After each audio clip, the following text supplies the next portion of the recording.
there's crazy up and down. First of all, Mazel Tov to Shia Adler, who is Meyer and Bela Silverberg's and very grandson and very close friend of mine, who was recently engaged. So want to wish him and the family a huge Mazel Tov. And I don't even know how to say, the unbelievable feelings of just like what and tragedy behind the events that happened in Meron last night, the awful situation where so many people were killed and injured, and in general just leads to, just a profound sadness.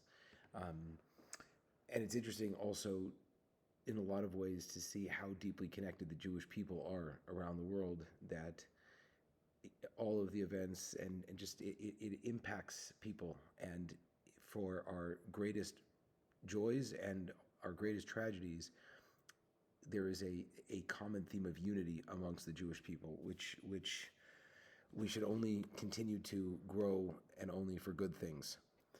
The Parsha this week, Parshas Emor, deals with the kohanim. And it's very interesting because we live in a world now where people speak a lot about privilege, and there's a huge air in a lot of ways of that people aren't the same, and that there's stress between different people. I mean, like literally we saw this week this idea that, are we all one people? Are we different people?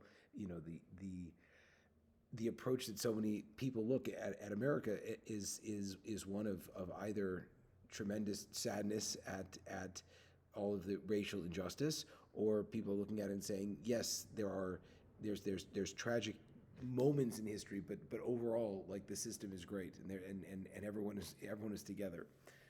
So it's interesting when you read in this week's Torah portion about the kohanim, a whole group of people who, based on how they were born, have all of these special responsibilities and this special way of treatment, and they behave a certain way, and they can marry a certain kind of people. And you think to yourself, like, come on, like, this is the epitome of, like, of it's not there, of different treatment, special treatment. And the fascinating idea is that from a Jewish perspective, special treatment is not a problem, because it doesn't imply, again, there are different levels of holiness, but it doesn't imply that we are any better than anybody else, or that within the Jewish people, the kohanim are any better than anybody else. Everyone has to have their own mission, and your mission and who you are and where you are determines what you need and what's out there in the world. And so the more that we can plug into what is our purpose, and then how should we live as a result of that purpose, and what are the changes in our life, and how do we have to be because of who we are, the more that we're able to actually live in peace with other people and have the resources we need for what we need. Shabbat Shalom.